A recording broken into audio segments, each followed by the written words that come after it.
Kalimera, Kalispera, whatever time you're watching or listening to, this is Mappa. Stel's here. Faso's here. How you doing, Faso? Hello, I'm all right, thanks. I'm all right. You all right? Good. I've survived. I've survived another week. Good. Another week. Good. Now, we'll get into that in a bit. Yeah, I was going to say there's not as much space for our two ugly mugs. There's a third beautiful person down here. There we go. LT, what's going on, man?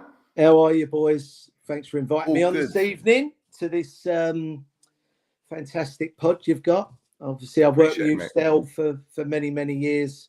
And obviously, I know many years already. We've been many years already. It's been many years, yeah. It's been many years. I've been in I think I've been in some strange countries, in strange leagues when I've come on before with your pods. But obviously, with your counterpart Fasos now, it's great to meet each other the other day, and yeah, it's good. Looking forward to this evening, boys. Looking forward to this evening. Likewise. Well, LT, you've got a dearth of experience in football, not just football, but other industries as well. Do you want to give our viewers a bit of a background on what you've done in over 30 years? Crikey. So, yeah. So, obviously come from a footballing family. My dad's West Ham legend, England international, and Football League manager, international manager, Tommy Taylor. Obviously, I've been in the game since I was 19. I was the youngest physiotherapist in the Football League at 19 years of age. And back then, you used to have to do everything. You know, you have to do everything. So 49 now, still going strong. Been through all the leagues in the UK, Premier League, all the way down to League Two, or it used to be Division 4. And plenty of leagues overseas still, you know. So, as you know, obviously, Indian Super League, A-League, obviously in the Caribbean, in Africa, in Asia. It's took me worldwide Olympic Games, which was really cool. So yeah, no, they're just a couple of little bits to get the taste buds going. Lot of stories. Lots of stories. But there we go. But currently back in the UK. Just got back from abroad. I'm with a national team, the under-20s, who are going to the World Cup in Chile this year in September, and also supporting all my players back here in the Premier League and Football League, as well as rugby and ice hockey, and also looking after a Southern League Premier team, central team, which is going in the right direction as well. Lovely. Well, Lee, listen, we like to be a little bit braggadocious on this pod because no one gives people enough credit in the world. So can you tell our viewers some of the footballers that you've worked with in all these years? Yeah, I mean, give them some big hits. Come on, give them big hitters. Put it on the table. Put it on the table. Hitters. Right, we'll go. Oh dear, I don't know how old you're like. Oh, but I would say from going back when they were still playing, Peter Shilton, Ray Wilkins, Dean Oldsworth, your likes of all your Wimbledon locks. I was head physio at Wimbledon in the old Crazy Gang when they were the Crazy Gang. Vinnie Jones. Yeah, all them characters. Actor Vinnie Jones. Paul Lild, yeah. And they were great. And then obviously I was a physio then, and obviously as things evolve, you have to do more things. So I've gone into sports science and performance coaching. And so, but I was really blessed with one of the first big job I got was Wimbledon, and Daley Thompson was our fitness coach. So I've had a good innings with some good people, and then moving on, obviously Paul Gascoigne, who I still think is the best British footballer that's ever come out of our country, but that's just my opinion. Listen, there's so many different players and cricketers, and then you go to places like the Indian Super League, and I've got 11 World Cup players from the 2010 South Africa. So you got people like Miguel Garcia, who was Sporting Lisbon captain for 10 years. You got Johan Capdevila, won the World Cup, and plenty more. There's one you missed out. There's one you missed out. I know. Robert, say it. There's Robert Perez. There's Freddie Lundberg. There's Silvestri. There's a few Liverpool players. There's one more from India. Was it India? You worked with him? Yeah. The Italian fella? Oh, sorry. Beg your pardon. Del Piero. Yeah. Oh, okay. You just so happened to forget he worked with Sandro Del Piero. Right? But there's lots of names. But when you're in football, and I've kind of grown up with it, and I've been really, really fortunate, and I've had a great career and still do. But I look at people like my dad, who's a ledge, you know, and if you played for England and captain England since you were 15 all the way through and played with Bobby Moore for 10 years, then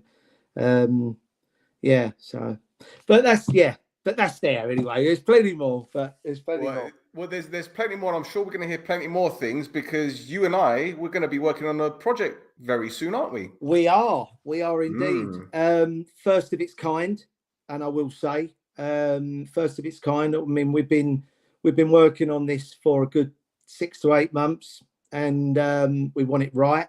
There's some big hitters that are out there that are going to be coming on. It's going to be multi-sport.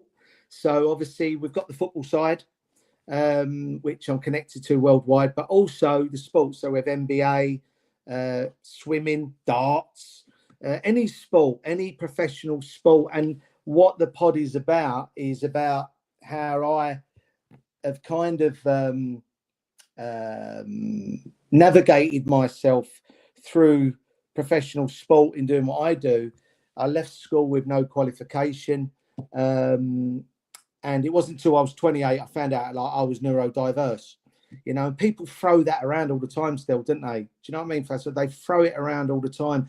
They throw the mental health thing and But with this neurodiversity, there's so many different facets and components within it that people don't talk about it because they're ignorant about it, because they don't understand. And what I want to do is what I'm doing with you, Stel, is we're going to bring it to the forefront so people can understand about it. Going back when I was at school, I hid behind it because I wasn't very academic, and so I was just very, very good at sport. So I just kind of projected that, and it took away that I was thick, you know. But I wasn't thick. I just learned in a different way. I just learned in a different way, but there's so many different facets to what we're going to be talking about with the pod, and different people, from professional boxers to every single sport going. I said we're reaching out to the NBA, American football over in the States, just every sport that people resonate with, you know. Mm-hmm. And we'll start just quickly. We'll start to give some tools to the coaches and managers that even in the Premier League and international level, and they don't understand that their players will suffer from this. So on the training ground, or if they're doing a tabletop, which they most do, or media training, and they're given something to read, they might not understand it, and they get stick, and it's just ignorance, you know. And what we need to do is we need to bring it out, bring these people to the forefront that are frightened to say, I can't do it, and I learn like this. But some of them don't know how they learn, you know. They're just exceptional athletes.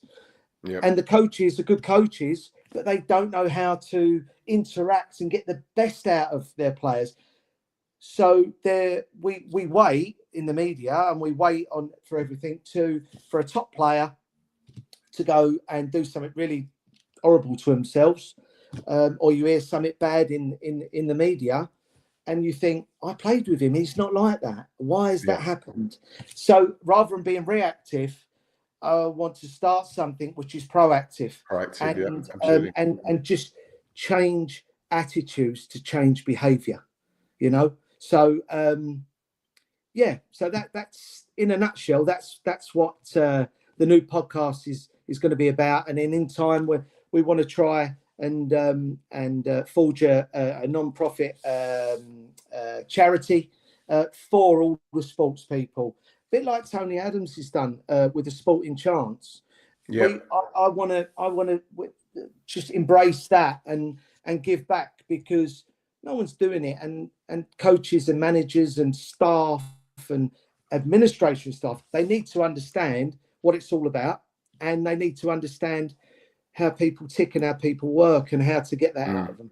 So in a nutshell, that's it, Stel. That's it, mate. So that hopefully we'll be hitting the ground running with that, me and you, with some unbelievable world stars in the next couple of weeks. Stay tuned. Fingers crossed. And also, what we did, the name of the podcast, which we've come up with, is called The Invisible Silence, and I think that resonates with, as soon as you hear what we're doing. The invisible silence. It's just like me at 28. You don't know until someone comes to you and you open up. That silence. That silence becomes vocal and becomes audio. So 100%. Yeah, good. 100%. Awesome. 100%. Awesome. Well, LT, before we start our review, listen. This is Cyprus football, and anything and everything can happen. Can you give us a funny story involving a former player or something that you've done? Because I know you've got loads of stories. The Nigeria Coca one is still got me laughing my ass off. Yeah. Have you got any stories similar to that you can tell us? Sorry, you can tell us. There's lots of stories. I want to try and stay on point at the moment, and I'll tell you what we do. I'm gonna back this one back to you, and I'll give you. We'll have a story at the end. All right. Okay. Because all right. Deal. I'm looking. Yeah, definitely have. You can have as many stories as you want. You know that. All right. Deal. Quite a few, but I'd like to just listen to you two and pop in and out. And then we have some stories later. That'd be cool. No problem. Absolutely. All right. Okay. Well, we're going to be. Well, I know our viewers are going to be excited about this one. I certainly am, because, as I said, the Nigel Rio Coca story. When you told me it, even to this day, I tell my mates about it. It's like, this is absolutely bloody gold. Yeah, so, I mean, as a Villa fan, I'll be waiting for that one as well. So. Oh, he doesn't know. You don't know this one. No. Oh, shit. Okay. All right. Okay. 2-2 now. All right, let's get cracking. Let's get cracking with the Cyprus League, and week 20 began with a 0-0 draw between AEL and Nea Salamina. It could have gone either way, Tasso, couldn't it? Salamina had their chances, AEL had a few, but the point didn't really help anyone, did it? No, not really. I mean, Nea Salamina are where they are because they're so low on confidence. And AEL's goal scoring prowess has gone out the window. I think this is the 5th league game in a row where they haven't scored. So based off of what happened in this game, kind of off the field stuff was more interesting about this game than on the field stuff, wasn't it? Yes. Yeah, well, our guy nearly got the winner at the end for Salamina. So, his header was turned. Is he the guy that played for like about 15 different teams and the Chinese team that you pronounce almost really well? Yes, including Chongqing Tongliangyong. Yeah, there you go. That's the one. Yeah. So 0-0 it finished. I mean, to be honest, it was quite an entertaining 0-0 in all fairness. But you had Triskovsky there, 38 years old, having a go at his AEL teammate for not pulling it back better. But as you mentioned earlier, Tasso, the game was kind of overshadowed by a lot of shenanigans, again, off the field with AEL. Do you want to start with, where shall we start with this one? Well, I believe there's a song to play, isn't there? Yes, there is a song, guys. Here we go. Here we go again, it's another day, another manager's out, we couldn't stay. The ink's still wet on that brand new deal, but in Cyprus change is all too real. Oh, another manager is out. It's no surprise we scream and shout. Last season, 18, the year before was more. In this revolving door, who's keeping score? Guys, we've reached the number 13 managerial casualties of the season. Plasso? Yeah, He's gone, but isn't he? yeah, it was a quiet one for a bit, but I mean, in a move that it could be seen from miles away. Like the press conference where they announced him, you could see that this was going to happen. But yeah, they've sacked Marino Sachas. It is their second sacking of the season. Now, LT, I don't know if you saw on screen there, but there should have been a couple of familiar faces in those. There was. Yeah, it was. Yeah. That's what I was chuckling about. So he replaced Chris Coleman. Right. Yeah, and he lasted. So this guy has lasted 10 games. And Chris Coleman also lasted 10 games because we're currently on the 20th game of the season.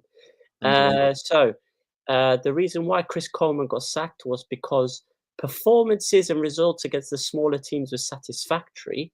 The team's results in the derbies were not good enough. So they brought this guy in, who the fans didn't like because when he was a player, he gave them all of that, didn't he? Yeah, when he was playing for Abuel. So he was on the back foot already with the fans, and so was the board and the press officer during the press conference where they announced him. It was a big shit show. 50,000 views on a clip on Instagram from that press conference. Yeah, 90,000 in total. So 10 games, he won 2 and drew 5. And the big thing is obviously there's 5 games where they didn't score a single goal in a row. Now, not only that, the process of replacing him at the club has been a bit of a mess. Yes. Yeah. So the directors apparently talked to 2 people before they settled on who they ended up hiring. So the first one is Omonia Radipo head coach Hugo Martins. That didn't work out. And then they approached an ex-head coach that they've had for a third time. Is Bambo. We call him Bambo. Is Bambos, what's his surname? Christodoulou. Yeah. So they approached him, and he basically came out after they announced the actual interim head coach. More on that later. Basically, this Bambo, he went on Gerkida, which is one of the sports sites over in Cyprus, and basically said, "Oh yeah, thank you for them for approaching me, but basically I wanted an 18-month contract because I wanted to build a team for next year, and they wouldn't give me one. They would only give me one till the end of the season, and then again for renewal after the season." So then the board of directors decided to come out because in Cyprus, it's all about the statements. Basically came out and said, yes, we met with Bambo. We offered him an 18-month contract with a break in the first 6 months because just in case somebody wants to invest in the club during the summer, they can get rid of him and bring their own guy in. But we said to him, we'll pay you whatever to have that break that break clause in the contract. And people reporting and lying about this situation does not help the club. Anyway, they then ended up hiring Marios Nicolaou. So right. Yeah. So this is an ex-Cypriot international player. He played a lot for AEL, Ari, Omonia. He's played in Greece and in Finland as well. Played 54 times for Cyprus. Now, as a coach, I think he was just an assistant at Omonia for a bit, right? Until recently, yeah.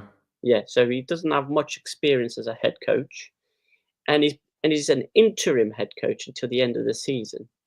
Now, if he does get to the end of the season, that's 14 games, which is more than the last 2 permanent coaches that AEL have had, which I think is really funny, if he makes it to the end of the season. well, 15 games with Lee's the cup brain final. is fried already. We've done So Yeah. listen, I'm an audio and visual learner. I know exactly what's going on. Yeah. I know exactly so at the end of the day, if he makes 11 games, he's done more than the other two already straight away, isn't he? So, which again, one of them is Chris Coleman. yeah, I know. He kind of fell off the radar here. It was on the telly, and I remember playing against him back in the old Division 3. He was at Fulham. We was at Leyton Orient, and he was always a really nice guy, gentleman, well presented, just a good human being and a good pro, you know. And then obviously he got the Fulham job, and I think he didn't get the backing he wanted there, but he done awesome there. He's done awesome, and kind of like fell by the wayside, you know. And I was wondering where he might have gone and where he's been, but we kind of loved him in Cyprus. They loved him at the club. So why absolutely loved him. So why then? It was just, as you said, Fassos, it's just because results. They were kind of doing all right against the I wouldn't say the smaller teams, but they were doing well against the teams that they should have been doing well against. Yeah, exactly. And obviously, with your derby games, but you two know as well as I do, any derby game is 50-50. It's who turns up on the day, and it's not even about playing pretty football. It's about the desire and that to win the game, isn't it? By whatever means, you know. It's a battle. It's a war. So I think football goes out the window them days. But that comes down to, and as I've always said to Stel, it comes down to the staff that you have in. If you go for an easy fix, a name, doesn't mean it's going to work.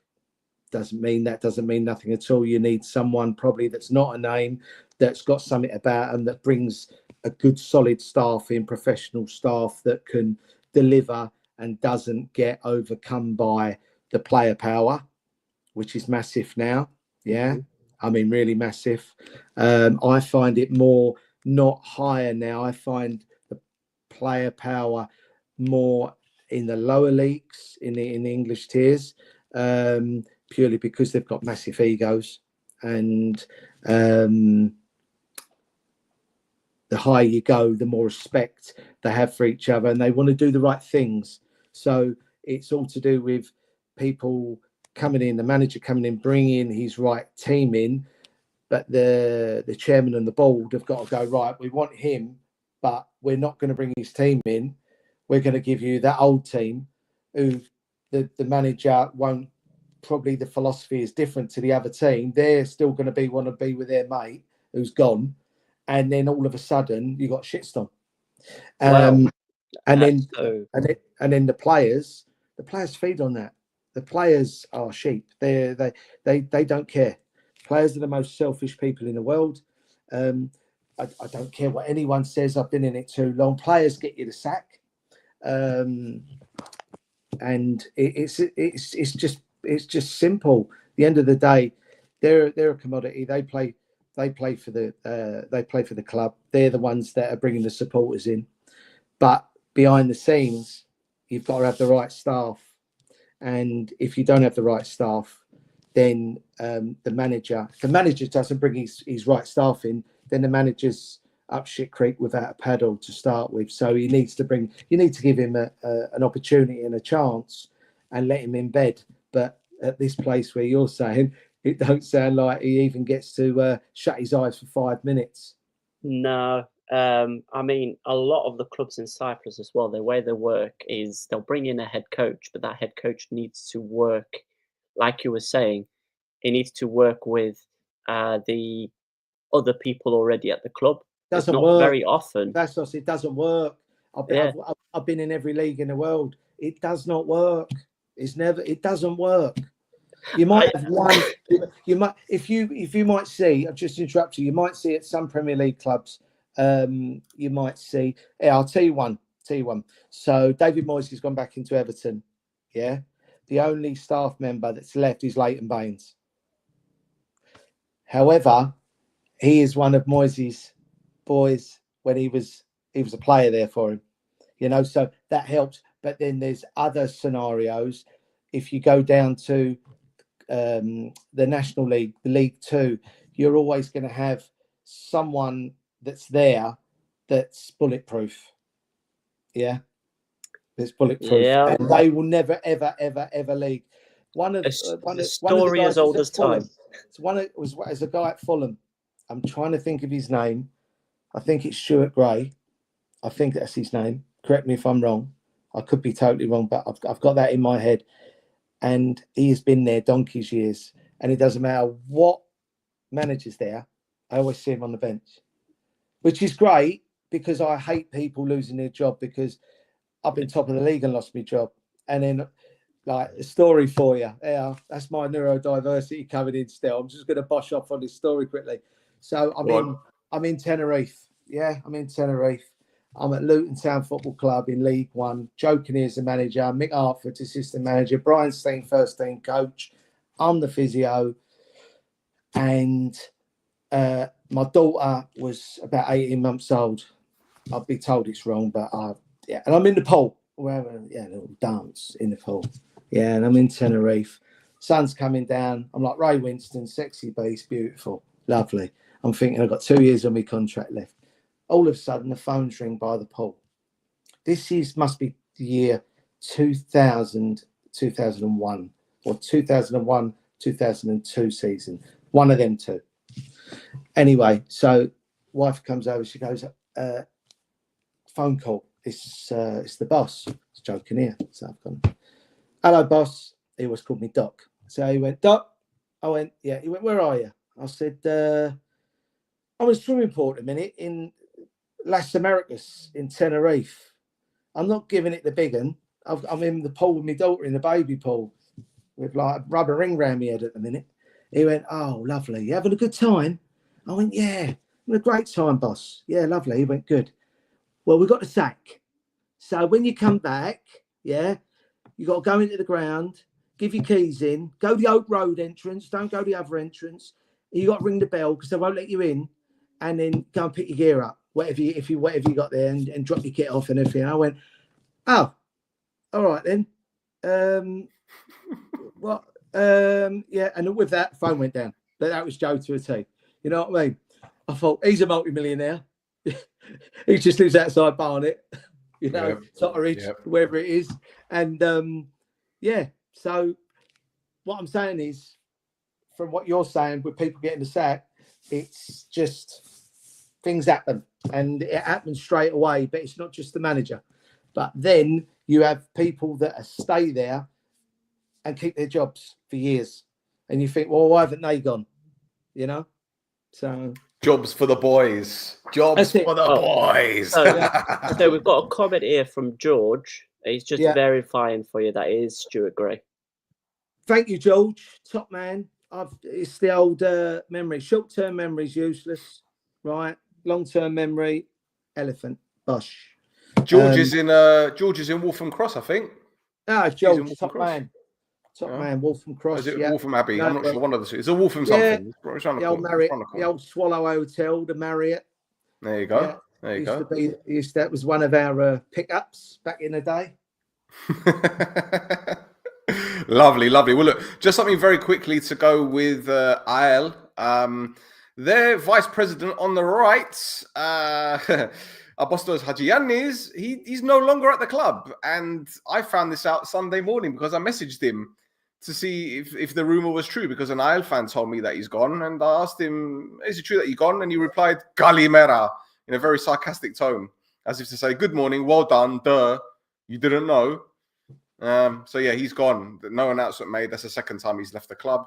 And unfortunately for IL fans, I'm sorry to do this, guys, but if any IL fans are watching, the AE Lagos files will be dropping sometime soon, because the information that I can tell you guys about your club and how they've been operating in the last 5 or 6 months, if you think getting angry about Apollon and your ticket issues, if you think that's going to be bad, oh boy, you're not gonna like it. But let's move on, shall we, Thasso? Shall we move on to another game? Well, no. Before we move on, Nia Salamina made a signing. They did. They did. Oh, sorry. This is my fault. I got a little bit excited. It's a very important signing as well. Yes, it because is. It's Louis De Lucas. So He's this is the guy. He's back. So he was playing for IL up until January last year. And Shall we show them why? Carol, let's show them why. Let's show them why. Because this happened against Apollon, a game that was behind closed doors because of fan trouble. And this is why we never saw him in an IL shirt ever again. He absolutely lost his shit, didn't he, Thasso? He did.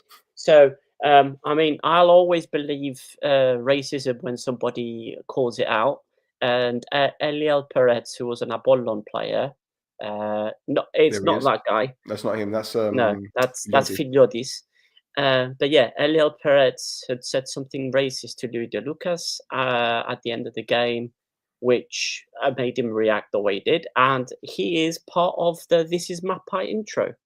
He is. And LT, I'm sure you'll appreciate this, especially as a boxing fan. Bosh. And the kick as well. Yeah, he's all followed him up the arse as well, isn't he?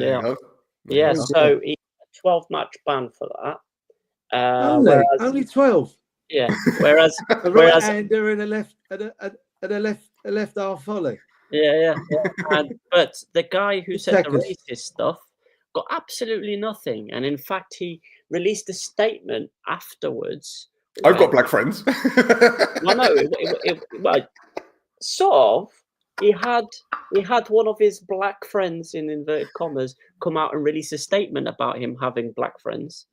And then he also released a statement saying that if the Cyprus FA punish him for what happened, he would leave Cyprus to go back to Israel. That's great, though. He's not in Cyprus anymore. No, but what I'm trying to say is, if you're getting abused and nothing's being done, you know, it's we're talking about the abused here, aren't we? Well, the abuser. No. Are we talking about the abuser or the abused? So Louis De Lucas was the one who received the racist abuse. Yes, and he retaliated. The other player. And he retaliated by attacking the player. Yeah. I'm not being. I mean, at the end of the day, they've got to get hold of it. If he's heard it, someone else has heard it. And I'm not being funny. People react differently to things. You know, some people just go, yeah, whatever, you know, and they brush it off, but they don't. But they're just doing it because they're the bigger person. I don't condone what he's done, but I also, at the end of the day, well, I've even got a T-shirt on now. Yeah, but, yeah. You know, but I've been in this a long time, and most of all my bestest players that I've ever had, friends, everything, coaches, peers, I sympathise, because it's not just that; it becomes a religion thing as well. And but to be fair, at the end of the day, he's done what he's done. You live by the sword, die by the sword. I don't condone it. The fella who's done it, if he has got caught, he should be punished. But the other guys that's done one, then I don't really blame him, to be honest, if he's not getting no backup. Do you know what I mean? Yeah. I don't really blame him. Well, so Louis De Lucas, when he left IL, he went and signed for a team in Israel. So these two guys played against each other in Israel as well. Now, there didn't seem to be any. I didn't find anything on anything happening between the two in that game. But regardless, Louis De Lucas is back. He's signed for Nia Salamina, and I think it's a pretty solid signing in their central defence, because it's something they need, because they've got a bunch of 35-year-olds at the moment in that defence, and that's why they're conceding so many goals. Yeah, they can't run. That's a bit ageist. It is a bit ageist, but it is really because who's playing in front of them? You know, he can't just. I'm going to chuck that one out there. I'm going to chuck a little hand grenade in there because Yeah. I don't like that just because they're 35 and they're too old and they're leaky. Well, there's got to be a major problem within the 11 that are playing it to start with. I don't know none of the teams. I know Limassol because I've been to see them, but other than that, I don't know any of the teams over there. And at the end of the day, your team is your team. So yeah. So to be fair, the club went and tried to sign players with experience. They signed a player who was at Omonia for God knows how long, Lesiaks. 5 years. They signed somebody who was playing for AEK when they went through to the Conference League and played West Ham. Yes. Yeah. Yes, I remember that. Yeah. So they signed players with experience. However, every time these guys have faced a forward line with pace, they've kind of been left for dust. Yeah, it's been left for dust. That's fair enough, but you didn't explain that. You went with the age thing. No, I went straight for age. You didn't say that at the start, did you? I went straight for age. I know. Yeah. You should have gone for the 80-year-old. You should have gone for the 80-year-old. Oh yeah. I think last week I called him 50-year-olds. That's the typical armchair person. What you're doing? No. I completely agree with you. I am an armchair person. You don't sit there pointing fingers at people. At the end of the day, I ain't got no hair. I spray this on every day. I went out, took the dog out for a piss earlier. My hair fucking blew off. I've had to spray it back on to come back on here. Do you know what I mean? So just because I have to spray my hair on, don't mean I ain't got no fucking hair, does it? You know. So they might be 35. However, going back to the question. What you said, they've got to be able to run. They've got to be able to run. They've got to be fit. They've got to be strong. They've got to have a leap. They've got to be able to head a ball and pass the ball and have a little bit. There's got to be some pace there. Yes. Because if there's not, then you're hanging them players out to dry. Because again, that's what I said to you. Players don't care. They'll play. They'll take their money and then they'll fuck off home because they're selfish. It's as simple as that. Don't care what anyone says. Been in it too long, you know. That's not a negative. That's just facts and reality. Mm-hmm. Just facts and reality. How many players go to places because they want to play for that club? No. They go there for the do-re-mi. The Euros, whatever. The pesetas, the lira. You know what I mean? They go there, the old shekels. They go there for them. So at the end of the day, I can't talk. I do as well, but I'm on the other side of the fence, and I'm 49 now. So if I'm still doing it, it's fair enough. But at least I haven't got to run fast anyway. There you go. And I can spray my hair on. You teach me. Right, we've done 27 minutes on Isle versus Salamina. Let's move on to another game. Right, let's move on to another game, and this was Omonia 29. Beating Apollon by 2-1. Charles Bolly, Basil Bowley's nephew, gave Apollon the lead. Trujic equalized for Omonia 29 before JNM on loan from Ajax scored the winner in injury time, making it Sofroniakis' first loss as Apollon head coach in his third spell at the club. He left the Cypriot national team job for this. Thasso, shock. Their second win of the season. Wow. Yep. Apollon basically paid the price because the Cyprus FA announced before the game that away fans will not be allowed at the game due to previous trouble between the two sets of fans. It's kind of what happened as well with Apoel when they had their away fans kind of taken a ban from the game. Is that, you know, when you don't have when a well supported club like Apollon or Apoel don't have their fans there, it makes the game a bit more difficult for those players because they're used to just having a level of noise, a level of support, I think, and without that there, especially kind of towards the end of the game there, you really saw a player kind of dallying on the ball, which meant that JNM was able to put pressure on him and get the ball. Like, imagine, right? You have kind of 1,800 people shouting "man on" behind you, you get rid of that ball rather than, you know, if you've got 1 or 2 or 3 players shouting it.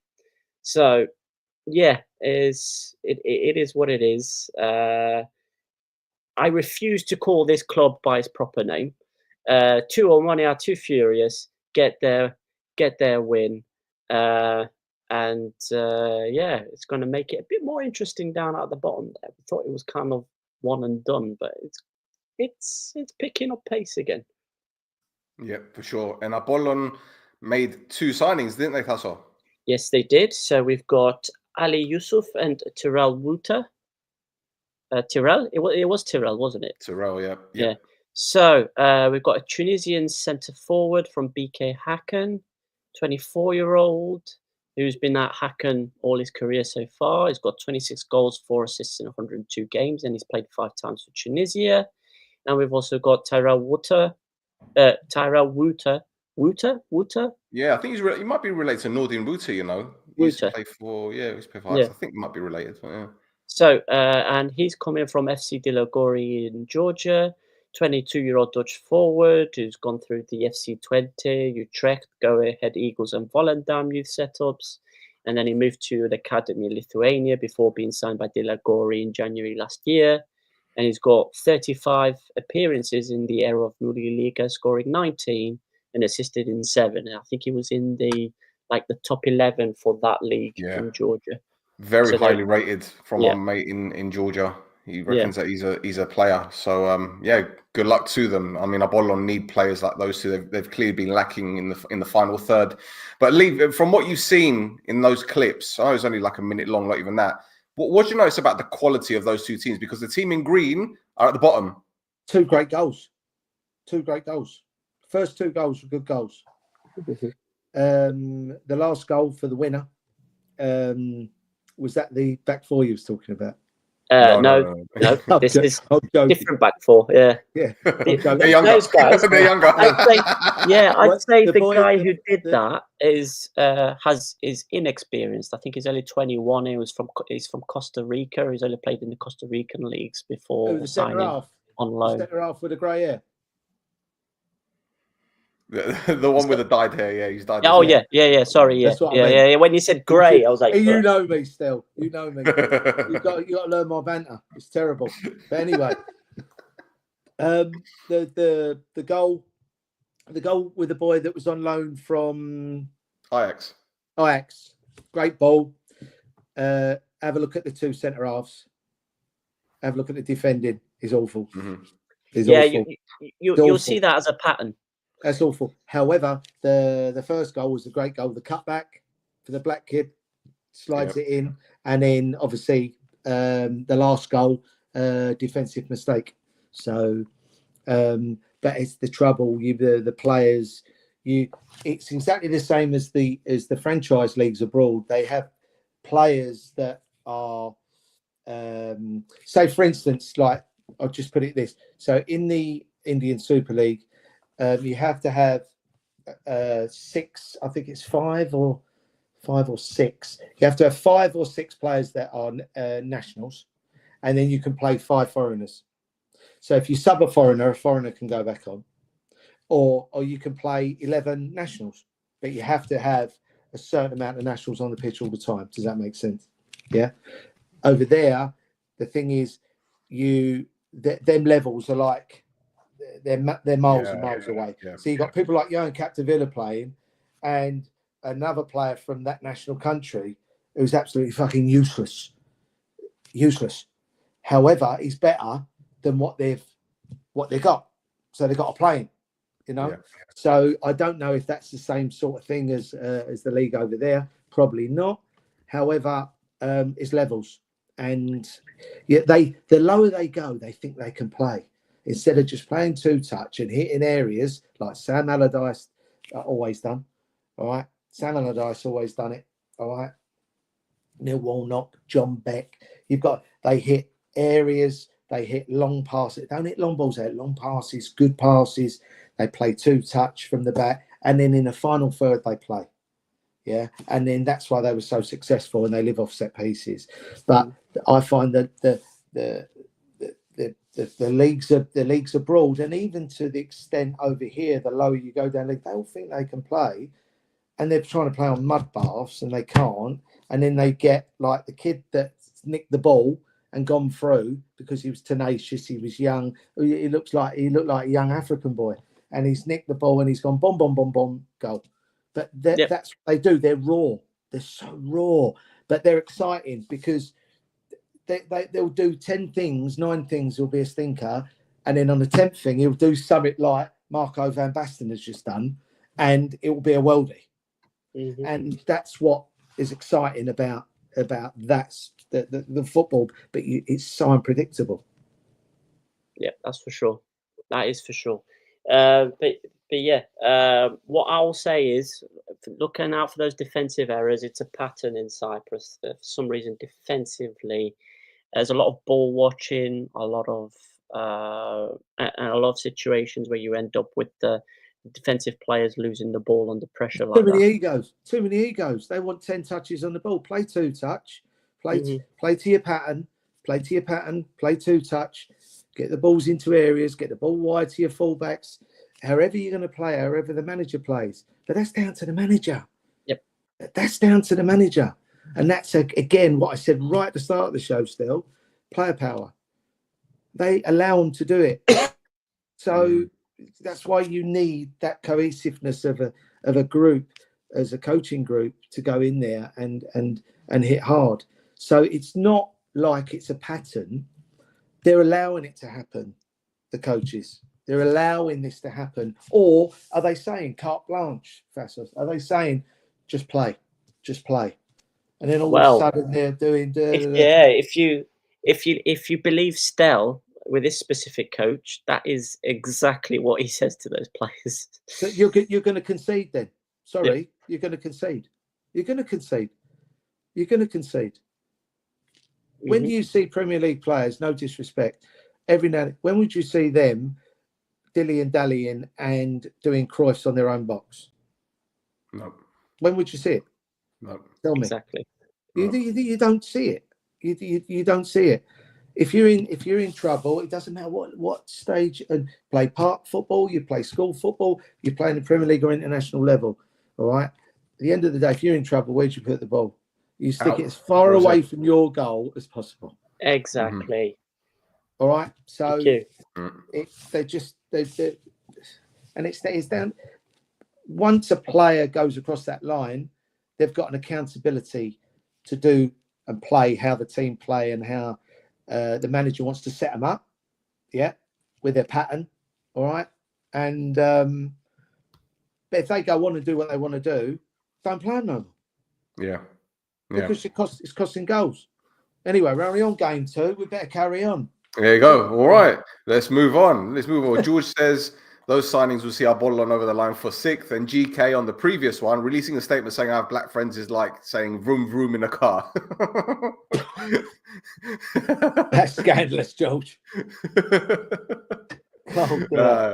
Flipping hell. Right, let's move on to a game that I'm pretty sure Thuss will be happy about. His Abuel won by 7 goals to 0 against Omonia Aradipo. The first goal, Diaz with their own goal. Mayoli with a rocket to make it 2. Suzic made it 3.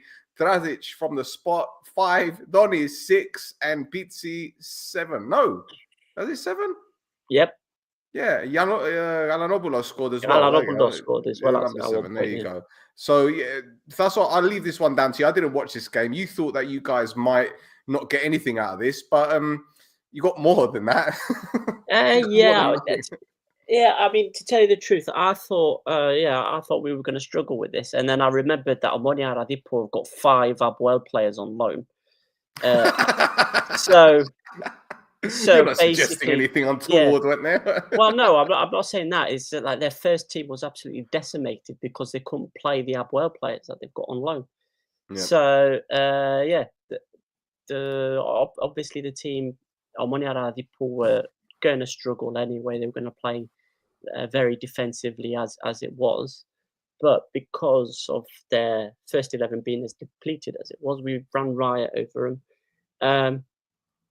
Also, some unbelievable scenes for me because Lautaro Cano got minutes as well. which I've been screaming about for the last God knows how long.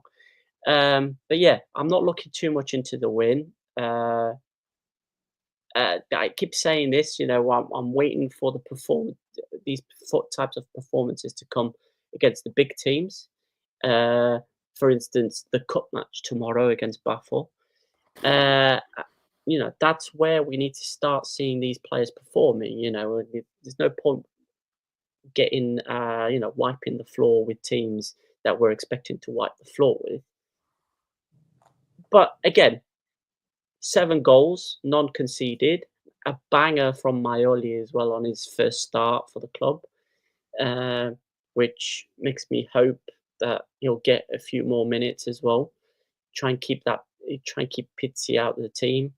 Drazic getting on the score sheet. Lots of positives, just nothing to write home about. That's all. There we go. So there you go. That's the shortest Upwell section we've ever done, to be honest. Well, there is one story. You thieving so-and-sos. You thieving so-and-sos. Because a photograph was taken at a recent Upwell training session. Notice anything, LT? Hey, that's an LT trick, that one. Hey, They've been stealing our balls. Hey, yeah. Do you know what though? That's schoolboy error for them. That's schoolboy error. You've always got to have the old white spirit, mate. Yeah. You've always got to or you get the other Sharpie and you go over it and rub it straight off. That's what you got to do. And that is the oldest trick in the book. And it ain't about you need balls. It's just about I'm going to fucking nick one of their balls or two. And if you get 3, you're buzzing. And it's even better than, I don't know. It's just you just feel like a small kid because you know you've nicked 3 of their balls. Only people in professional football will understand this. And if there's anyone out there now in professional football, you will resonate. That will resonate with you. If you nick a ball from an opposition team, right, and straight away you're trying to hide it, and it's there, and their kit man's flying about.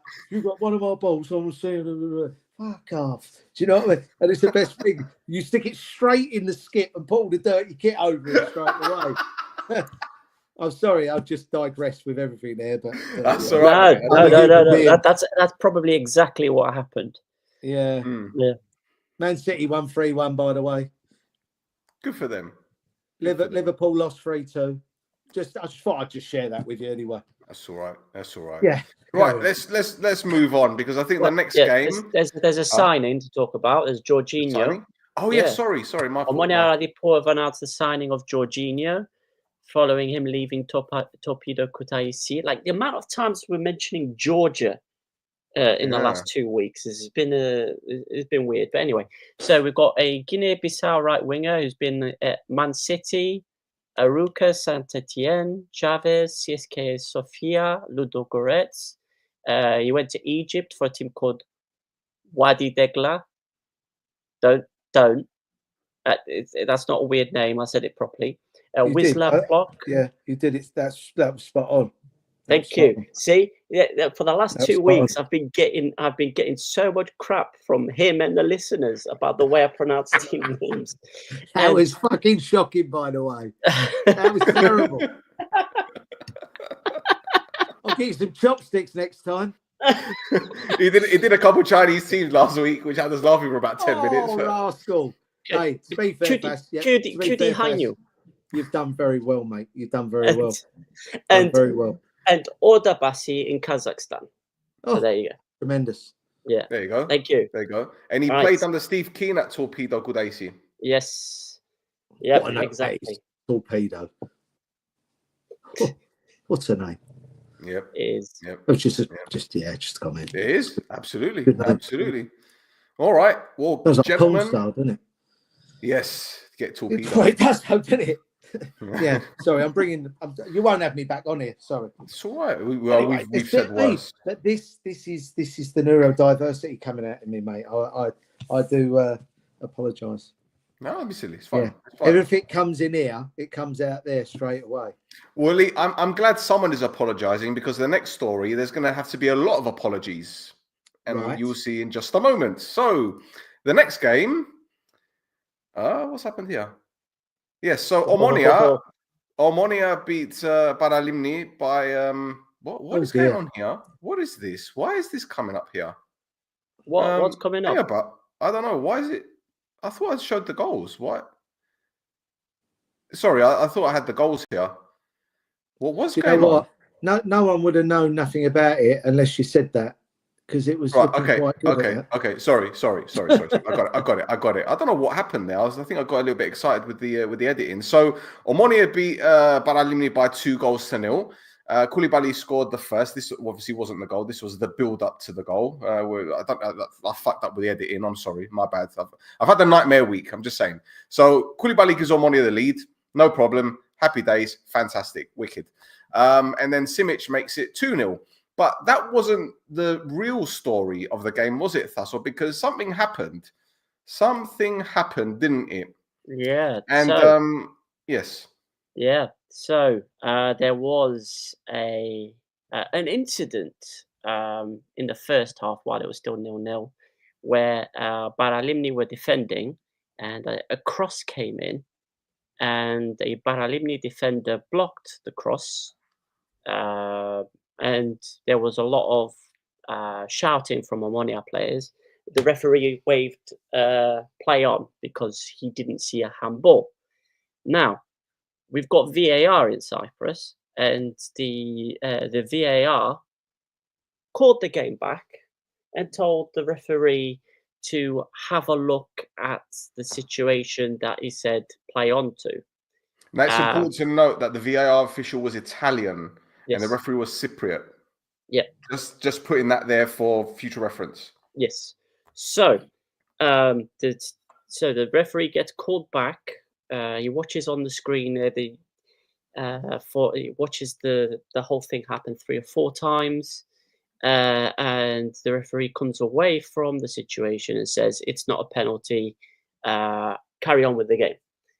Now, when you watch the replays, and I think Stel's going to show him in a minute, it's blatant. The handball is blatant. There's no way it's not a penalty. Like I can't see how you can't give a penalty for it. And as well, what Stel did, he did a little bit of lip reading magic, because the TV cameras were on the ref while he was watching the VAR screen, and Stel was able to work out exactly what the referee had told the VAR when he rejected the VAR's decision on the thing being a penalty. The hand is too close to the body. It doesn't matter if he moved. It's just too close to the hand. No penalty for me. I'm playing on. Now. Right. Now. Do you want to show the incident? No. I will afterwards. Okay. I will afterwards because it's part of the story. Yeah. Okay. So, do you want to continue? Come on in. Let's go. Well, I mean, that's basically right. The end of the story during the game. So basically, what's happened, LT, is because I do this Omonia podcast, and I noticed it. No one else noticed it. So during the podcast, I put that particular clip, and then I put it on my Instagram, and I also put it on this football fan page on Facebook, like Cypriot football fan page. And I then get a message from a journalist in Cyprus, and he goes, "Do you mind if I put it on our website?" And it ended up on 2 websites in Cyprus saying this is what the referee said, word for word, and it went viral to the point where it was on radio stations, it was like phone-ins, it went manic. Now, there's a little backstory here because this referee used to be a season ticket holder at Omonia's rivals. How did I know you was going to say that? So, how did I know you was going to say that? Right. So, as you can imagine, it went out of control, totally out of control, to the point where Omonia, who all throughout this season have been complaining about referees, they got things against us. We want foreign referees. We don't want Cypriot referees. They then released a statement of their own. But on top of that, they put out a social media post. And as you will see in just a moment, same person, same situations, different decisions. The degradation of Cypriot refereeing has now reached its peak rottenness. Now, this was a referee that gave a penalty against Omonia earlier on in the season for a very similar thing, although not as bad as the one at the weekend. This was the original one, which he gave against Aris away from home. So they showed this on their social media because, you know, that's what they do in Cyprus. They don't care. And this was at the weekend with Jovetic when he took the shot, which hit the hand of the defender. And I hope that it's a better view than, there you go, his arms out. And that wasn't given. So what they're saying is that it's exactly the same sort of thing. And it kind of caused a shitstorm for about 4 days. So there you go. Yep. Is there more to this story, Thasso? Because I think there is, isn't there? There's a little bit more because what we've got in Cyprus is every week after the match days are complete, on the Wednesday afterwards, the head of refereeing at the Cyprus FA basically puts out a review of the usage of VAR over the match day. So that came out this morning, and he basically said that there should have been a penalty given for the handball, and it was correct that the VAR for the game brought the referee back to look at it on screen.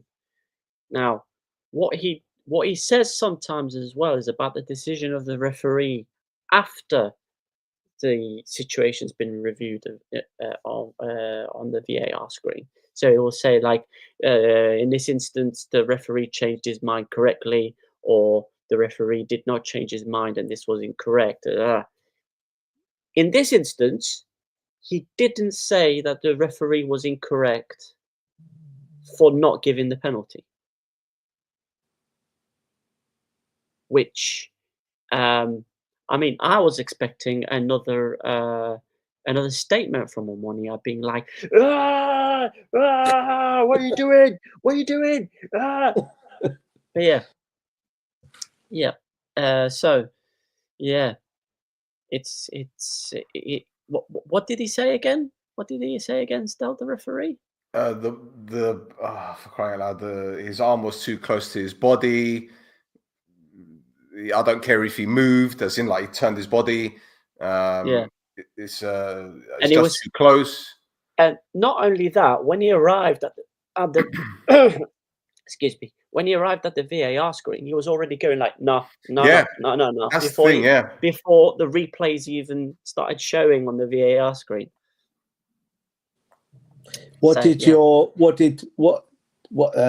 Stel, what was the consensus say of 100% what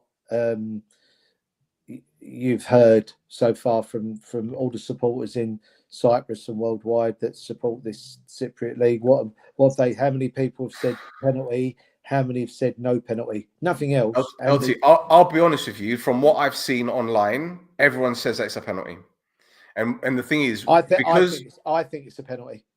I think it's a penalty because the thing is what. Go on, his hands. When he turns, his hand's not in a natural position. There you go.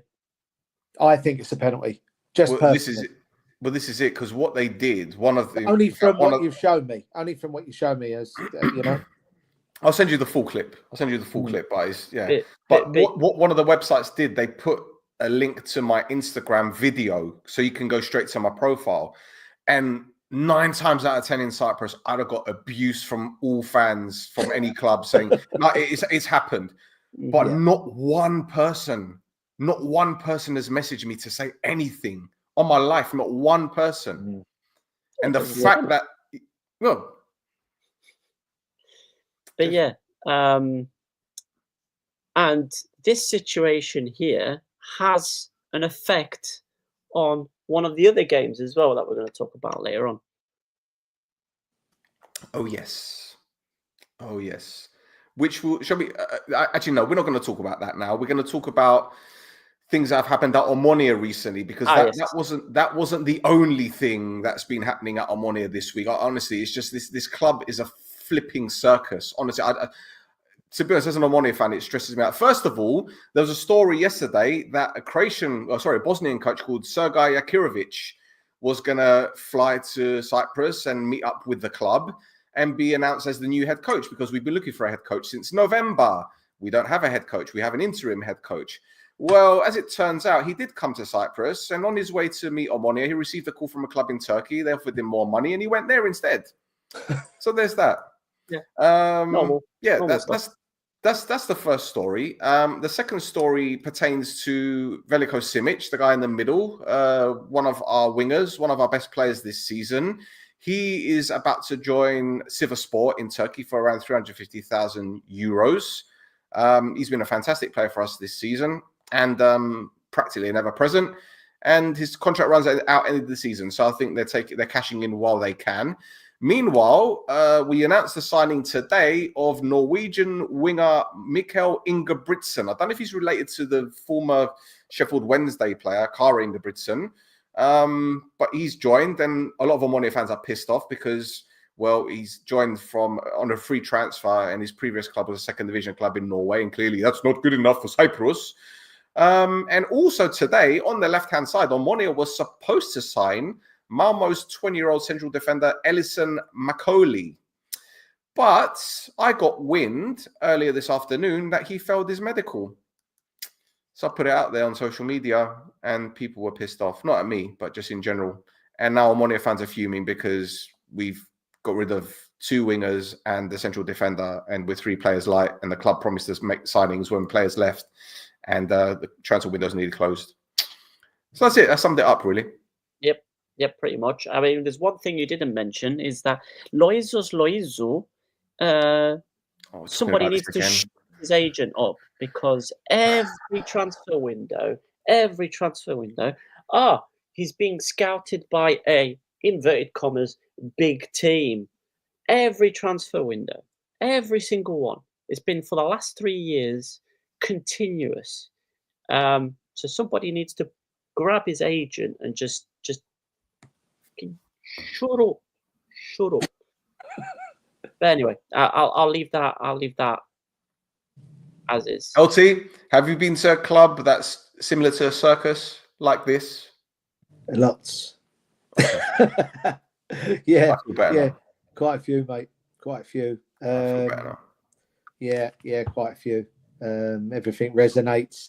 I think, gents, it's not about Cypriot football, the Premier League over in Cyprus. It's not about that. It happens everywhere in the world, everywhere, every league, not every club, but every league. There are what we call the Jerry Cottles clubs, you know, the old Zippos. So where it is a circus, however, it just becomes normal, and people in professional football will understand that, where they just get used to the same thing all the time. Yeah. And the supporters at the club get used to the same thing, and they're kind of like, the supporters are kind of preempting what's going to happen, and it will happen. I mean, you can't build a foundation going back to the club where Chris Cookie was, and being a manager for 10 games, and then 10 games, what are you going to do, especially if you can't, bring your own staff in, and bring your ethos in. If you're halfway through the season, I don't think you can make wholesale changes, but you can bring wholesale change staff-wise in. But then when you come in, you might have the players that you've got for the rest of the season. You can't do nothing. You might be able to get a couple of loans in. You might see something in the youngsters, the 23s, where you think, he's better than him, you know. And you make small changes, not wholesale changes, and you're not going to pull roots up, but you might save the club from going down or something like that. So, but for myself, being at clubs like that, yes, I've been at a few clubs like that, and you have to deal with it, because you're not in charge. You can't. I always say, still, you can't control the uncontrollable. You can't control what you can't control. But in your remit, what you can control, you can do a bloody good job in making sure that you do the right things all the time. But then if someone from the powers that be come down and go, and they start micromanaging, you can't control that. So, and that's where chairmans get involved, VPs get involved, director of footballs that don't get on with the first team managers get involved. You know, I mean, there's a big thing. Like I never get this in my head. How, if you're a manager at a football club, right? Am I boring you first? Yeah, am I boring you now? No. I've got my dog underneath sorry, here. Mate, I thought I was boring you. No, I've got my dog Right. and she's moving around. I thought you said shit. That's what I thought you just said. Don't take a shit while you're talking. Sorry. Do you know what? I totally forgot what I was saying now. I totally forgot what I was saying. And you couldn't know what I was saying because obviously I must have been waffling. So, but No. You were saying about the fact that that there's the changeover of coaches, and because of the changeover of the coaches, there isn't an ethos that can be installed. So you can only make small incremental changes if you're taking over a place in the middle of the season. Yeah, no, that's it. But I've totally forgot. It's again short-term memory. I'll talk about 90 other things. So, but it'll come back to me in a minute. I'll probably butt in and speak to you about it again. But that was, but from that point of view, going back to clubs, you can't. You just have to do your job, because then if you don't, in them sort of clubs where that's it, where the chairmans and the VPs and the manager wants to be the groundsman. He's trying to tell the groundsman who's done it for 50 years how to cut the grass properly, how to do a divot, how to do the seeding and all that. But I've been at clubs that managers have done that. They do that. And they go and tell the physio how to do their job, the sports scientists how to do their job. They ask the first team manager to take a session and then they split in and but that's where over there, that's where they just want to get involved too much, and they just got to let the people run the club. And if they do well, they do. But you need to give them a little bit of grace. Do you know what I mean? Yeah. You need to give the manager and the staff a bit of grace and the supporters will understand that as well. As long as you bring the supporters on board and you communicate with the supporters, because at the end of the day, they're the ones paying everyone's wages, coming through the turnstiles, buying the shirts, buying the hot dogs, buying the program. Do you know what I mean? The old scarf, the old rattler, But it's true, though. It's true. Everyone thinks the game's changed. It has changed as a business from a sport. I agree with that. But the game is still football. Control it, pass it, get it wide, score a goal, get across it. That hasn't changed, and you just got to let the people come in and give them the accountability to do their jobs. But as still, the question you asked me was, have you ever been involved in them clubs which are services? The answer is yes. There you go. Right. Speaking of circus, this is a very good segue. Because in Larnaca, it was Henningberg against Mauro Camoranesi. And it was, what is going on here? This was the handball. Oh, for crying out loud. What a schoolboy error. Here we go. Sorry. I knew there was a reason why I was going to put that in. Right, so it ended 2-apiece. Ajax took the lead through Aitor through a very controversial handball in the build-up. And then Enzo Cabrera does what Enzo Cabrera normally does and scores a fantastic goal.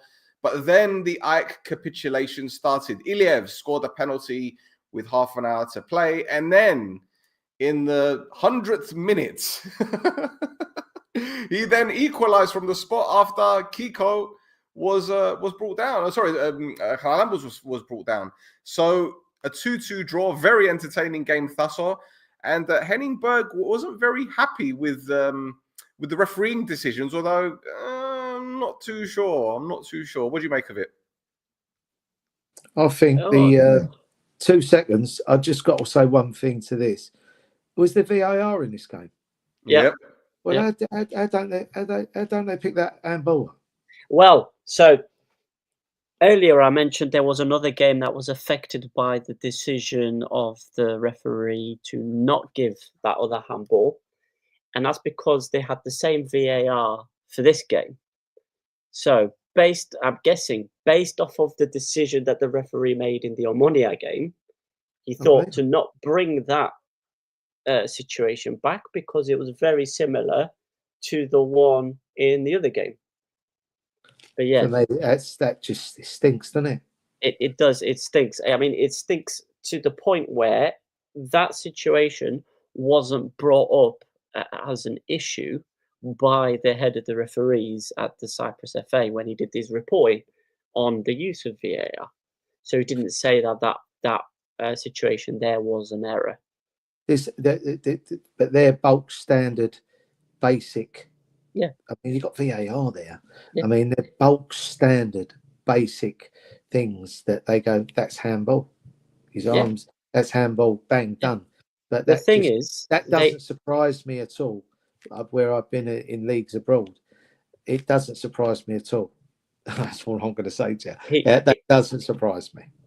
Because the thing is as well, they watched it back like 3 or 4 times because they were waiting for VAR to confirm that it was a goal, and he just confirmed it was a goal. So yeah, and then I ended up going 1-0 off based off that. That is a definite Jackie Brambles, isn't it? It's terrible. Yep. Terrible. Absolutely. There we go.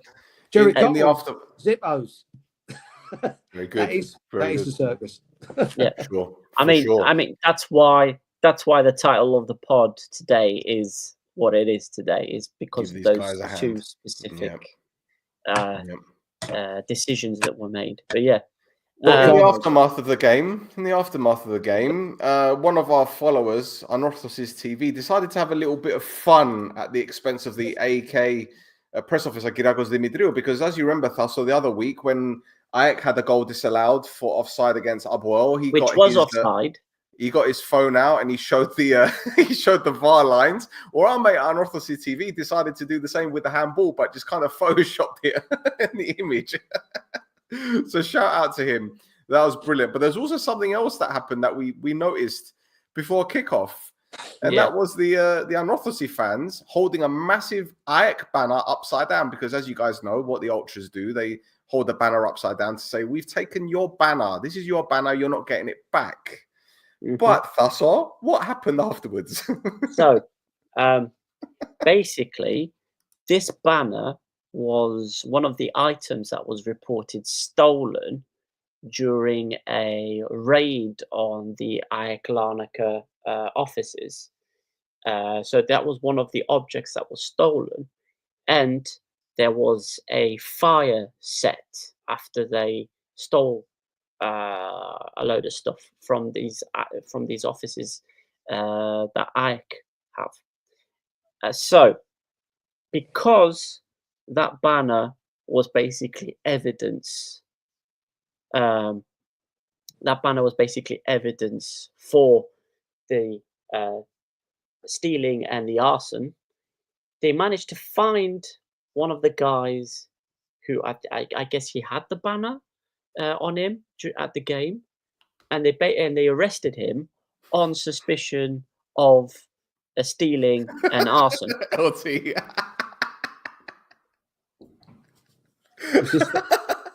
Was this VAR again? Yeah. Yeah. So another little thing about this game is games between Ajax and Anorthosis this season have no away fans at them, regardless of who's playing at home. There's no away fans at those games because of a request from Ajax to basically stop away fans from going to either home or away games for Ajax because of the trouble that Anorthosis fans keep causing for Ajax. Okay, they must have a few quid then. Who's that? Ike. Yeah, they must Well, have a yeah. few quid. If they're not Yeah, letting, yeah. just bring more police in. Well, Well. oh God, we're going to be here for another 2 hours if we open that. Yeah, we don't want to discussion. do that. We don't want to do that. Put it this way, Yeah. LT, it's kind of common knowledge that the police understaff these games because they want a ban on away fans. Right. So Understood. they want fans to kick off so they can turn around and say to the Cyprus FA, see, there you go. Yeah. Even though they spent £1 million on 2 water cannons, which they've never used. Yeah. So, They could do. They could do, but they won't. They won't.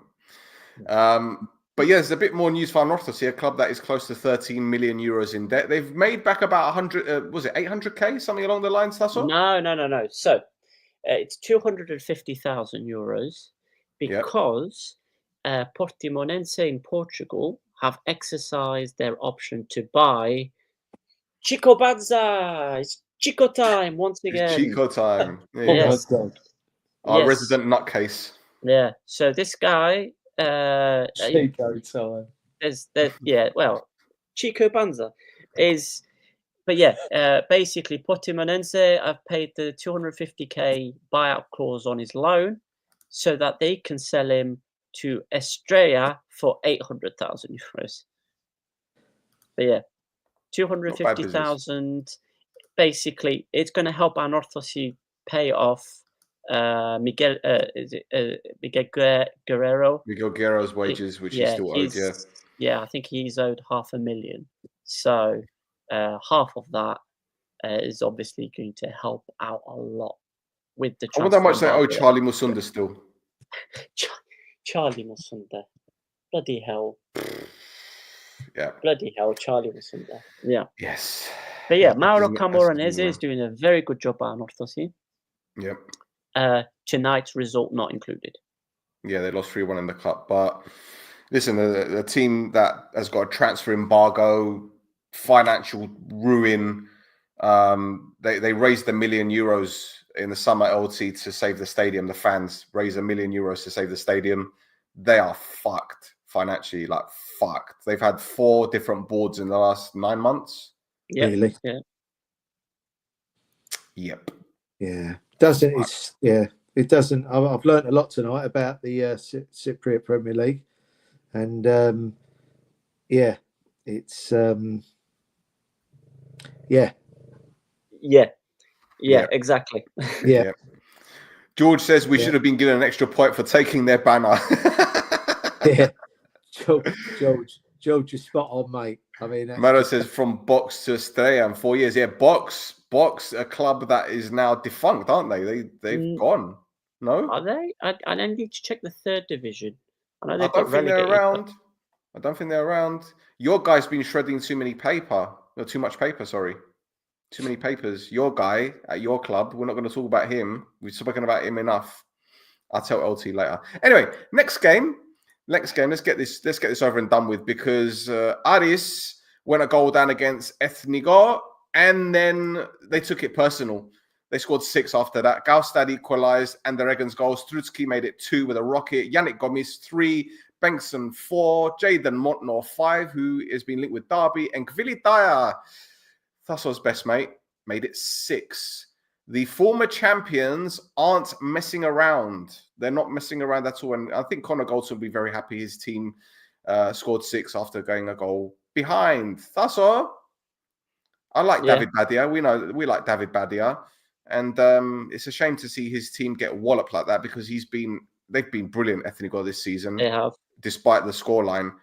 But boy, Ari, you don't fuck with them, do you? You do not mess around with Ari. You do not mess around with Ari. To be fair, the green team there scored some great goals, but the defending is non-existent. They're in a low block. They're not pressing the ball. No one was pressing the ball. They're just chasing shadows, really. But to be fair, you still got to score a goal, and they were very, very good goals. But again, non-contested goals. Yep. And that's the problem with Cyprus. That's a problem with our league anyway. But to be honest, seems like they're just picking their money at people, and they're not getting on their arse and making a tackle or wanting to. The thing is, LT, to be honest, mate, sorry to interrupt, but the team that got walloped 6, they've been known for really working hard and pressing. Like all season, they've been so impressive. They're one of the newly promoted to the second season back in the top division. I mean, every club has a blip. Every club, it just doesn't happen sometimes when you go out there. But you don't mind if it's once. Yeah, it's when it's continuous, and you can carry one player because you can take them off, but you can't carry 7 or 8, you know, or even 5, absolutely. I will say, so I mentioned this. I've been mentioning this a couple of times over these last few weeks. Is that Achna, who were the team in blue there? If you want to see goals, that's the team to watch because they altogether with the goals scored and goals conceded, they've had the most goals in their games all season so far. Again, sorry to interrupt first. Again, what I'll say is I've only seen that one clip of them 2 teams. I don't know nothing about any team in the league. All I'm saying is, all I'm quoting on is what you're showing me from these clips. But I go back to what I said before, is sometimes teams just have one of them days. You know, so but I can only say what I see, you know, and comment on that. But you've got to do the fundamentals right, and you can't. And if you're carrying 1 or 2, it's fine, but you can't carry. I mean, I see that the midfield 2 and the back 4 weren't even picking up. So from every goal, and no contest, there was no duels or nothing. So. The goalkeeper, it just leaves the goalkeeper in no man's land, and no matter what he does, he gets beat on his near post, doesn't he? On that first goal, it was the first couple of goals, he gets beat on his near post where the kid cuts, and it's it. And then there's the long cross, and he glances over the goalkeeper. He ain't got a chance in hell with that. But again, it's just contesting, and it's just you can have good days and bad days, but you need all your players to be on the ball and doing the right things. You can afford a couple, but not 6 or 7. Yeah, for sure. So Tasso, Aris. Yep. That was scary when you think about the opponent. When you think about how they just it was a rocket up their ass, that first goal, wasn't it? And Yeah. And, because it was in the 3rd minute. It was really early on. As soon as I saw Achna scoring first, I thought this game's gonna have a lot of goals in it. I was expecting a bit more to and fro between the teams, but I think it just that first early goal seemed to galvanize Aris, like the whole 11 of them, and they absolutely bossed it. Yeah, for sure. And I think 4 of their goal scorers are around 23, 24 years old. Yeah. So I mean, Gaustad is only 18, 19, isn't he? Yeah, that's right. That's right. And they're bringing in more players because their scouting system is second to none in Cyprus, probably the best, I think, anyway. Yeah. And they signed a striker from Belarus, Rodi Junior Efage, I think. Yes, Rodi Efage. 20-year-old Gabon forward. He was so as well as Gomol. He was at Dynamo Tiraspol in Moldova. Between the 2 teams, he's got 29 goals and 10 assists in 66 games. So they've got a habit of finding players from Gabon and selling them on. Yep. Yeah, they're very good at that. Yeah, what they did with Xavi Babika is at Toulouse at the moment, and Musunda right now is on loan at SM Caen, but they're in 15th in League 2. So Yeah.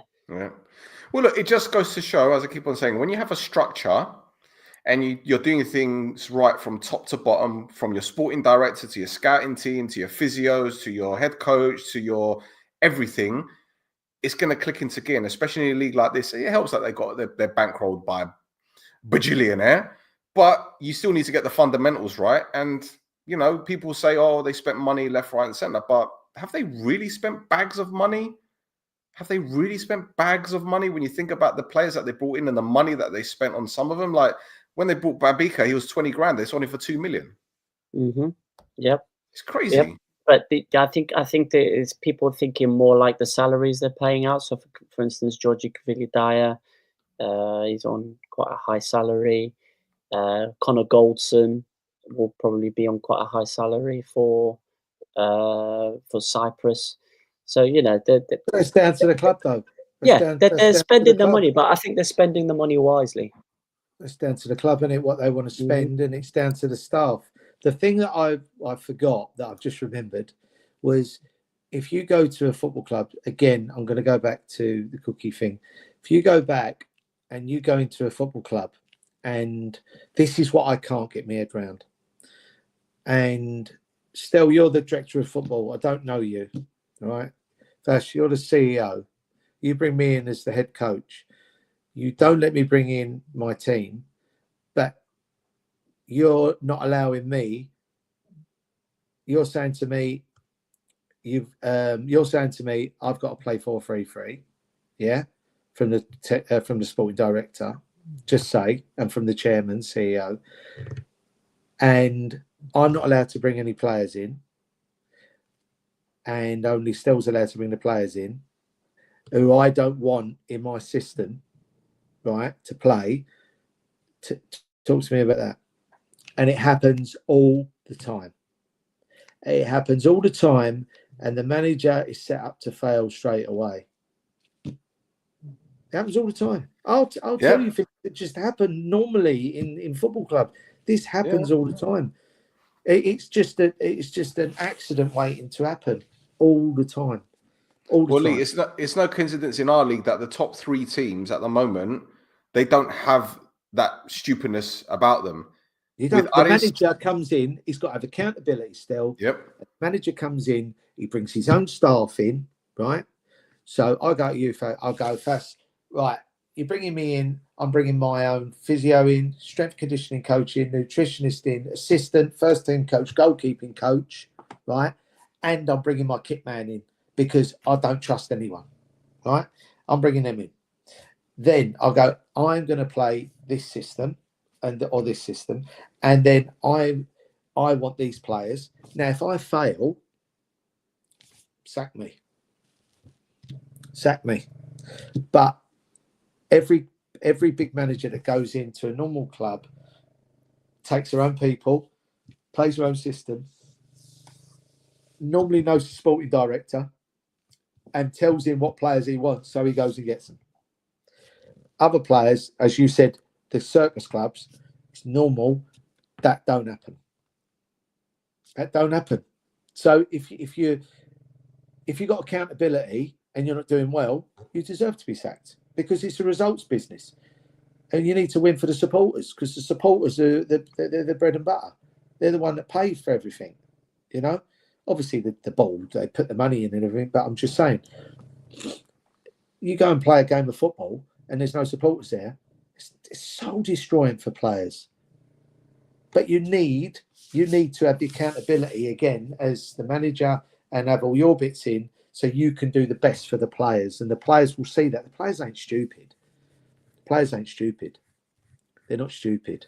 But again, they're going to hang you out to dry to save their own skin.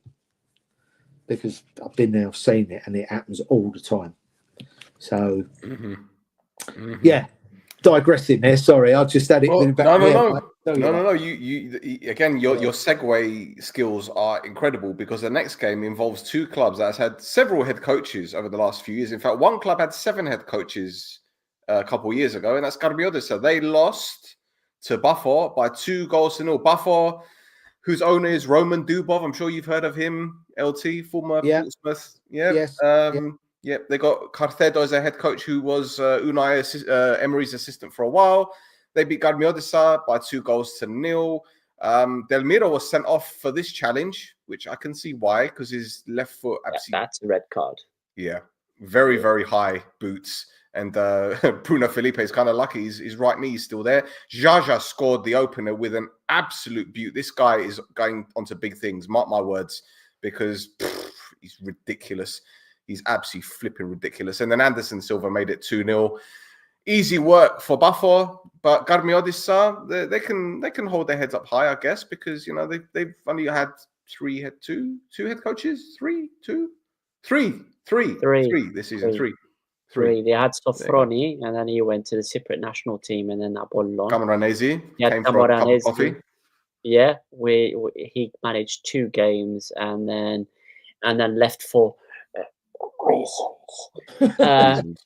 And now they've got a guy we call Watermelon Alex Garpozis. Watermelon Alex. Yeah, well, that's his surname. Garpozis is watermelon in Greek. Is it? In Cypriot, yeah. I'd call him Bobby Boucher then. I'd call him Bob for short. No offense, but yeah, it's just the sort of thing you do at a club. If someone's got a rascal of a name, straight away you go Bob, right? That's your name, and everyone that sticks. So, but he's called someone watermelon. You just go, all right, Bob. Well, I think LT, you might have know this. You might know this name, Jason Punchin. He was at Buffon very well. Jason was one of the first year pros, second year pros at Wimbledon back in the Crazy Gang days. Lovely lad, a top boy, great, fantastic player, lovely way about him. He was above his years. He was cracking. He was a cracking young man, and I followed his progress for years, and obviously lost touch. But no, Jace Punch was he's a good boy. We'll put you back in contact because Jason Punchin is still in Cyprus. He's coaching now at a second division team. They're third in the table, promotion spot. And he spent time at Buffon. He was one of their first marquee signings a few years ago. And good player, since good then, central. He was like a mini Tony Yeboah, Rodney Wallace. That's a name. Julian Joachim. Julian Joachim, yes. Who else can I say? He was a powerhouse. He had thighs his thighs were as big as oak trees. He was quick. He was tenacious. He had a great strike on him. And I think that group there, that young group from Wimbledon in the 2001, 2002, I think it's 2001, 2002. I think they were the Joby McInniff, Lionel Morgan, Patrick Agyman. The striker, the tall guy. Pat, who else? I'm just trying to think of some other youngsters. Jamie Mackey. Jamie Mackey was always on Sky Sports. Yes, Scottish. Scottish? No, was it QPR? Yeah, Jamie. Yeah, QPR? He was a schoolboy. He wasn't even an apprentice. He was a schoolboy, and he used to travel and play for the youth team. And he was 16, and he was like he was just. If you looked at him, you think he's not a footballer, and he was the quietest person you'd ever meet in your life. Not now, but back then, and a great character, good individual, and he's just done brilliant, hasn't he? He's just done great, and he's become awesome, and he scored goals for fun. He was so quick, but he was like one of them. He was like a Steve Claridge in a 16-year-old's body. Do you know what I mean? He was like a little chimney sweep, but he used to run rings around everyone and score goals. He was unbelievable. But going back to Punch, top man, and a really a nice human being, a good gentleman. Yeah, for sure. Well, Thasso, they disposed of Garbiodis pretty easy. In all fairness, I expected there to be more goals, but another clean sheet for Buffon, another win, and they got Orsic to come as well. So yeah. He's looking to be fair to Garbiodis, they kept it 0-0 until the sending off. Although they were looking for it to still be 0-0. I think Buffon hit the post in the first half as well. Garmodisa finished the game quite strongly. They almost got a goal to bring it back. They also hit the post. But yeah, Bafor, they're not dropping points yet. I said that they, after January is when they normally start to struggle. With the Gyro's form kind of drying up after January, it seems to happen. It's happening right now as well, but where they didn't have players to pick up the pieces before, now they've got them, and it's very dangerous for everybody else. For sure. And, we say defenses win titles. They've got the best defensive record. They got, as I mentioned before, Jaja. He's such a player. And I can see him ending up playing in Italy or Spain. He's so good. He's so good. So good. And the fact that he's doing it in the Conference League as well proves that he can do it at a high level. So let's see. It's certainly going to be an interesting run till the end of the season anyway. So let's bring out the league table anyway. Thasso, it's over to you, young man. Yes, so Bafos are in first with 49 points, Aris in second with 47, Aek in third with 41 points, Omonia are in fourth with 39, 10 points. Abuela fifth with 35. 14 points. Yeah, all right. Apollon are in the sixth champions with 31 points. Anorthosi are in seventh with 31 points. Achna are in eighth with 23 points. Isle are in ninth with 21 points. Garmodisa are in 10th with 20 points. Omonia Radipor are in 11th with 19 points. Nea Salamina are in 12th with 12 points. Paralimni are in 13th with 12 points. And two Omonia, two Furious, there they are at the bottom. They're still on the bottom with 10 points. You know what? For all the tiger tails to pull, you have to pull that one. I will tiger's tail. Them. I will not give them the respect they deserve. I will not give it. LT, just to give you a bit of background, right? That team that's bottom of the league, right? This is their first ever season. Oh shit! Oh, what's going on? Oh, sorry. What did you do? Sorry, I pressed the wrong button. That team that's at the bottom, it's their first season in the top flight, so they're a breakaway team. You know how like FC United are? Yeah, I understand. So, Omonia 29, they used to be supporters of my Omonia until the takeover in 2018. They didn't want that president. So they created their own club, started bottom, we're talking non-league, and they've worked their way up to the first division. Now, in Cyprus, when you're in the first division, if you want to go to attend a game, you need a fan card, like an ID card, specific for purchasing tickets and attending games. But to get this ID card, you need to register your details, name, address, ID, all that kind of shit, right? Now, because their fans are very boisterous, say the least, they decided not to take up the fan card and not attend any home games. They just don't go to any games. So in a way, they're kind of partly pleased at their bottom, because when they go to Division 2, they can still attend games, and they take about 6,000 or 7,000 to each game for a second division game, which is crazy. They're mad. They're mad. Last season, was it the Paralimni game, Thasso, when Fabinho scored that overhead kick? Yeah. And the ball boy ran on the pitch, but he's not actually a ball boy. He was part of the ultras wearing a bib, and he was just celebrating the goal. Yeah. These are the fans that didn't they put pepper spray in the goalkeeper's drinks bottle at half time or something? Yeah. Yep. Yeah, the ball boys. There was also one of them was dressed in like a freaky clown mask and went he to was chasing the linesman. Even though the linesman had like given a goal for them, he would just went in the linesman's face wearing this scary clown mask. You see, the person that's seen it all hadn't seen it all until he came on the Cyprus podcast. Chicken and rice. Nice. Yep. Anyway, absolutely. I'm just I'm just fixated on Fast really when he's telling it's just funny. It's good. You wait until we get to the fines and everything. That's going to be the best one. Yeah, that'd be good. Oh yeah. Wow, it's a big one this week. A couple of quick things. Gadbiodisa, I've signed Nicholas Inglezu. He's signed from AEK Larnaca, the left back. And Dumbia has left the club to join. Where's he gone? Hapoel Haifa on loan. with an option to buy. Yep. And Yep. on the right-hand side, Thassar, there's an interesting story. Do you want to tell Yes. this one? So, Andris Neofidou is the Garmodisa captain. Now, he's got 100 appearances now for Garmodisa, which is an event in lot. itself because Garmodisa seem to like replace half their team every 6 months.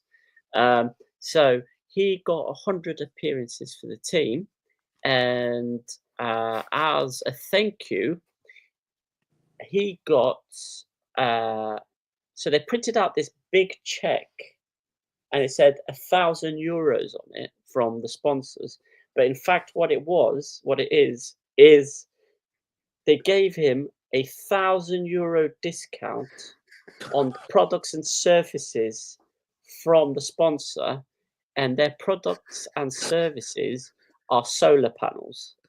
So they've basically given him €1,000 discount on solar panels.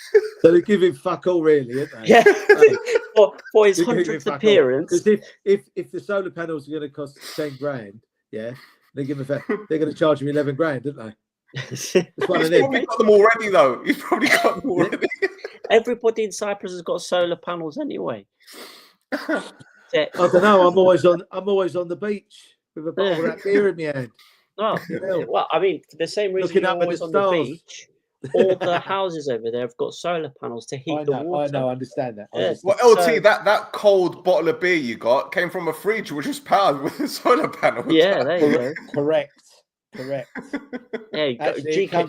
Actually, it come from a geezer, right, with a chili bin, walking. There you go. With solar panels on a chili bin. Bucket hat as well, yeah. Yeah, solar panels on that. GK got it right. The cooking of chicken for Sunday roast. An actual chicken. They has to kill it himself. This is Cyprus. We've seen. Cut the neck, son. Cut the neck. Get the old Drain knife down there. Bosh. Drain it out. Yeah. Get it on the old solar panel. Have that. Oh, my God. Right. There's one more segment we need to go through before we go to bed yet? We've got one more thing. Thassar? About. No, it's fine. LT, every week we do this, and it's the spin the wheel moment, and Thassar will explain it after the music as well. It's time to spin the wheel. What is coming? We don't know. Spin the wheel now. Here we go. Our favorite segment. Thassar, Right. do you want to explain it? Hang on, fast. Before we do anything more, right? Before I offend anybody, I apologise. Who's the Jose Mourinho lookalike? Who's spinning the wheel? So, Aristotelis Vrionidis is short story.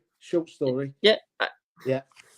Aristotelis Vrionidis is the sports judge for the Cyprus FA. So basically, that geezer. Yeah. So basically, the liar. Yeah. Anybody who gets sent off or causes problems during the game. I know you mean. Yeah, I've got you now. Yeah. But the ongoing joke is he's got a wheel that he spins, and whatever it lands on, that's that's what I just said. The liar. Yeah. Okay. Yeah. Because so what I tend to do some weeks is because sometimes when he lists out a load of different fines and suspensions, because he separates them by when the game happens, and it's all a massive jumble of stuff. Just a shambles. It's shambolic. And what I like to do is sometimes I like to bring everything together, and sometimes there'll be two things that he's mentioned where it's like this player has been fined and suspended for 2 games for violent conduct, and then you look a bit further down, this player has been fined and suspended for 4 games for calling the referee an arsehole. You know. Yes. Yeah, I got you. So right, let's carry on. It's all over the place. But my dog's just got up listening to you. Okay. All right. Well, I get this. I get this over and done with. But you're going to have a lot to say from this. So, very quiet from him this week, except right at the bottom, in very small print, he said that the Cypriot second division team, Achironas Onisillos, have been fined €50,000 for match fixing following information of suspicious betting activity of the team to lose by at least 3 goals versus the Enizagridas Morpho. That was 10 days ago. Now, they were losing 2-0 until the 93rd minute. And then they went 3-0 down. So, got to look at the goals, though, ain't you? You got to look well, at the that's goals. what I've been trying to find them. You got to Normally, look the at the goals. That could happen. It could happen. It definitely could happen. Could happen. The weird thing is the Cyprus FA, right? As of the middle of last season, I've been putting the goals of every game in the second division.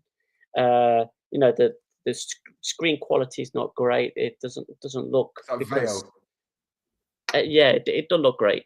And I went and looked for them, and the only game they don't have the goals for is that game.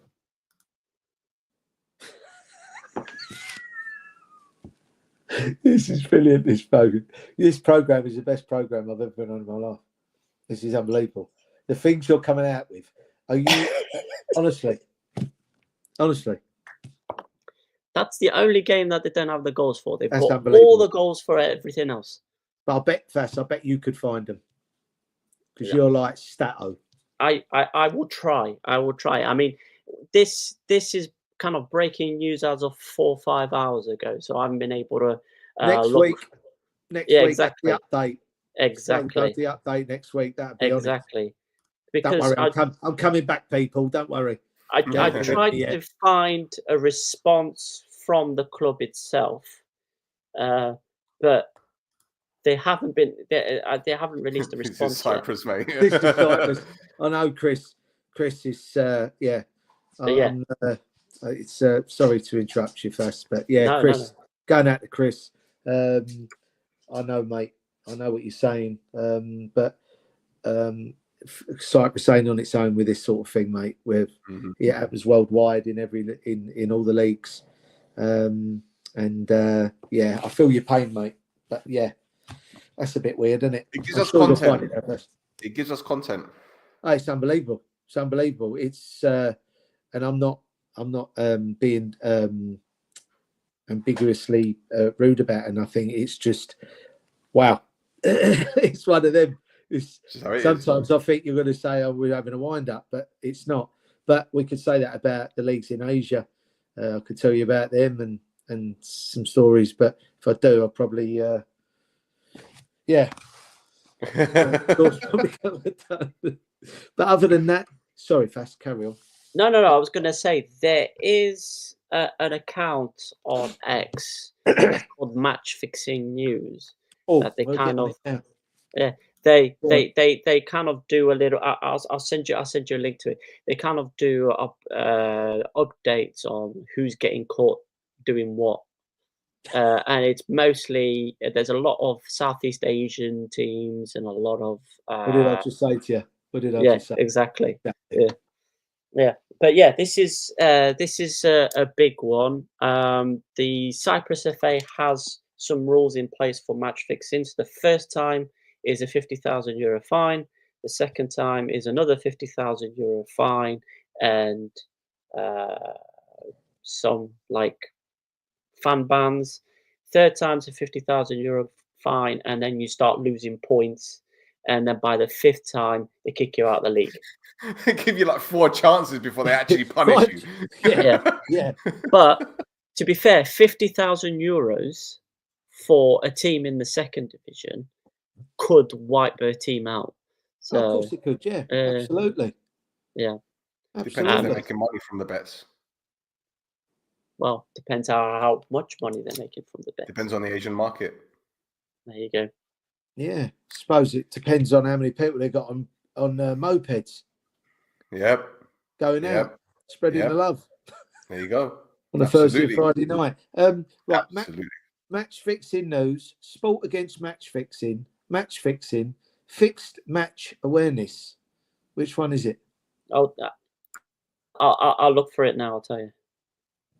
Got it on there anyway. It's at Fixing Digest. Yeah, I ain't got that one. Yeah. Get that one in a minute. I'm messing about. It's good. No, I've got it on there. Look, Bosh. There's nothing rude on here. Don't worry. I've got it on there, but that's the one I had on. All right. Yeah. Okay. Yeah. But yeah, So, it's there we go. at Very Fixing interactive, Digest. mate. Very interactive. It's the neurodiversity, but it's kept me going. It's kept me going all through these 32 years in international football. There we go. Carry on. Splendid. Any more, Tasso? No, that would. You want more after that? That's a pretty big thing. Anything we can laugh at? No, not really. That was it, really. That was the thing to talk about. Okay, fair enough. Well, that was it for Spin the Wheel. It's time to spin the wheel. What is coming?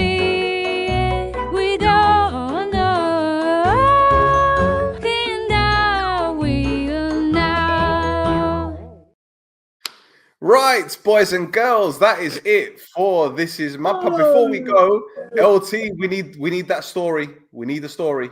Yeah, do you know what? I've just been thinking about what story to tell the listeners, because there's lots of stories, but I'm old and Do the real Coco one. Give us a real Coco one for Tasso, because he's a Villa fan. You're a Villa fan. Who else have I got who was at Villa? Jack. Got one about Jack. Grealish. Yeah. Everyone's got one about Jack. I've got a lot of Jack was on loan to us when he was 17. He was our best player at Notts County. Yeah. With Johnny Wilson. Yeah, Johnny was, me and Johnny were there. Yeah. When I first went, Johnny Wilson was the youth team head of medical and science, and then Paul Godfrey was with me, and then he went, and then John stepped up. So that's when me and John kind of worked together for years and years. So that was cool. But no, Jack, we've got plenty about Jack. Jack's just different level. He's just a silly sod. He's a nice lad. But right, so we're at Wimbledon. We've gone away to Finland, right? Gone away to Finland. Pre-season tour with the first team. Got on the plane. I've only been there a week, couple of days to a week. Got to Finland. There's lots of stories, but I'm just going to say this one because it's friendly. And we're playing this team called OOOOOOUU. OULO or LA. I forget now. OOOOOOU. But we've gone over to Finland, and it's literally light 24 hours a day. For an hour, it gets a bit dusky, but it's sun's still out. Yeah. Get to the hotel, sort everything out, go in, train the next day. Then we got the game, so we get on this coach, and we've got to travel about 2.5 hours. So get on this coach, Bosh, straight there, play the game, non-league team, win.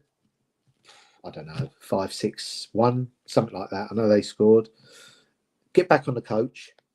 And I think, right, I'll get back on the coach, feed the boys on the coach, and then we'll have a meal when we get back, and then we'll recover first and have a meal. Got on the motorway, on the way back. Coach drivers pulled over. I'm just dozing on the front seats, got the old earphones on, listening to a bit of Max Bygraves, one of them jobs, you know what I mean? So I'm giving it one of them, and I've looked up, and someone's going, LT, Nigel's not well. He's just got off the bus. He's thrown up everywhere. He's not well. I'm just like having a little sleep. I'm going, you know, like when you get woken up and you're thinking, you don't know where you are. You don't know if you pissed the bed. You don't know what you've done, have you? So you woke up like that, and you're dribbling, right? And I'm thinking, where's my Twix? I don't want to lose my Twix, right? Bang, I've gone outside. I'm looking for Nigel. He's round here, LT. He's round here. So I've gone round the back. There's no Nigel. We're on the motorway. I've gone round the back to find him. Apparently he's not well, he's throwing up. Doors are shut. On the motorway, coach fucks off. Leaves me in the middle of fucking Norway, interstate, right? I ain't even got flip-flops on. I've run off with me socks on. Everything's on the bus. Phone, the lot. I'm just standing there in a pair of shorts and a t-shirt, and I'm thinking, and all you can see is them out the back going, wake up. And you've got all the rest of the team doing that. But that was just one thing. But that gets better. So they've gone. I don't know where I am. I'm two hours from where we were staying. Anyway, all of a sudden I've heard this bibbing behind. Was our supporters bus, one of our supporters coaches. And if it wasn't for them coming past, picking me up, I still would have been walking today. So I probably would have got abused going home by some rhinoceros or something like that. You know, and then I'll get back, and then you can just imagine what happens, because you can't react. Yeah. And then you get back, and then there's more stories, scandalous stories. Get back to the hotel, and I'm thinking I'm dreading going into my room, and I was dreading going into my room, and I did dread it. And then there was the next day. There was the swimming pool one, and then, it was just one. See, this is the thing. With a crazy gang, it was one thing after the other, and if you reacted, you got it both barrels from everybody. Even the staff got involved. It was the players giving it to you. And you get back to the training ground and they want to give it to you more because you haven't said nothing. And all they want is a rise out of you. And that was the crazy gang. And that was probably some of my best years in professional football there, because of the stories and how the camaraderie was there, and how all the players stuck together. Do you know what I mean? It didn't matter about religion. It didn't matter about race. It didn't matter about colour. It didn't matter about nothing. Everyone stuck together. And if anyone had a go at anyone to do with the team or the club, everyone was in. But when you're in, it was licensed to slaughter you, you know. But you can't get away with that no more, because too many snowflakes. Too many snowflakes, too many wokey people and wokey people in football, and staff and things like that, and players. They're just too snowflakey now. They wouldn't last 2 minutes. Let me ask you something, because you mentioned that story with Nigel Rio-Coker and, you know, off the bus and all that. That was the played down version? Yeah, well, it seems like they stitched you up, because they knew that you would go out and look for him. But where was he though? Where was he hiding in the coach somewhere? No, he got off. What he did on these big coaches, as you know, you have the middle door, don't you? And you have the front door, right? Yeah. So boys were always from the middle to the back, and then the staff were always at the front. All right.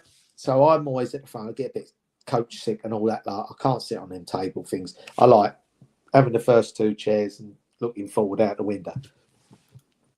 So when someone comes down to you and you're new to a club and you don't know the players well, and they come down, it's like me and you still, and you coming up to me and go, "Oh, Vassos, he's throwing up. Oh, he's not well." You know what I mean? At the end of that, I'm going to listen to you because I don't know him. Now I know him. I'll go, no, he talks too much and he's going to bore the life out of me. Do you know what I mean? But the thing is, I'm only joking. But the thing is, with that, I'll know to believe you. But if I don't know you and I don't believe it, I've got to get out and do my job, because it could be something. But I have to every time, because there's that one time when you don't do it and he is out there throwing up and there's something wrong with him. But I got stitched up, I think about 6 times, and then they left me alone. But they knew that I cared. They knew I cared, and they knew I was doing my job. And I never rose to it. They stitched you up that day, but when you said that the swimming pool incident happened afterwards, did you stitch him up? No. They done me proper. I thought that was proper. the swimming pool thing. I thought he was drowning properly. So the story is you've got them in the swimming pool for some exercise routine. I assume. Yeah, that was a couple of days later after another game. Took them to the pool to recover straight after the game. Finished the game, said have a quick shower, jump back on, put a little bit of kit on, fresh kit on. We're going to go straight to the pool, and then we're going to cool down in the pool, and we're just going to, and so we don't have to do it the next morning, and because the gaffer give them the next day off. Because we were going home the following day. So I said, right, to the gaffer, I said to the gaffer, I said, right, let's get him in the pool. Then I'll get him back. Then I can get him fed. I can do the meds, and then we can all just relax. And and then they done me again. And then they done me twice. They took the wheels off my car the first day I was at the And then the dustman, they took them, and then the dustman come to do the Paladins, was at Roehampton Vale, and then fucking chucked me I had a Vauxhall Vectra. I wouldn't mind, I leased it. I was devastated. Mate, they fucking burnt me gear and all. They hung me gear up in the middle of the dressing room and fucking lighter fluid and burnt all my new Jean Paul tracksuit. I had a Jean Paul tracksuit. I looked the fucking bollocks I did. The old velour one. You know what I mean? I looked the bollocks. It's like a body popper. You know what I mean? I was... Oh, dear, honestly. But when you told me that story about Rio Coco, they're saying to him, oh, Nigel can't, they're saying to you, Nigel can't swim. You're like, fuck off, get in the pool. No, I was. And then they went, and I think it was Joby McAnuff and Patrick Adjiman come out and went, no, LT. And Joe, you see Joby on Sky Sports all the time. I just want to wring his neck. Because I also remember, he's a great lad, by the way. He's a top lad. And he went, LT, I'm not being funny, but Nigel can't swim and he's drowning. I went, well, you better fucking go in and fucking rescue him then, eh? No, LT, you don't understand. And so I've gone in to the pool, and then they're all fucking waiting, aren't they? And they're at the pool, and they've just got me, and they won't let me get out of the pool. And they're belting me with things in the pool. You know, them noodle things that fucking hitting me with them. It was just one thing after the other. Again, no one will get away with it now. No one will get away. But the stories are. But my book will come out soon, and the memoirs will come out, and there won't be no names in there. But I think some of your listeners will understand some of it. But there's a lot of horrific stories in there. Yeah. I'll figure it out. Well, Lee, it's been a pleasure having you on, mate. Really appreciate it. And I'm looking forward to this project that I'm going to be working on. Guys, if you want to find out more information about Lee, just click on the description. There's a link there. You can find out more information. And that's it for another episode of This Is Mappa. Thank you guys for tuning in. Thasos, Instagram and all that is there. We're on X and Instagram at This Is Mappa. Guys and girls, or whatever you identify yourselves as in 2025, we'll be back next week. Adios. Invisible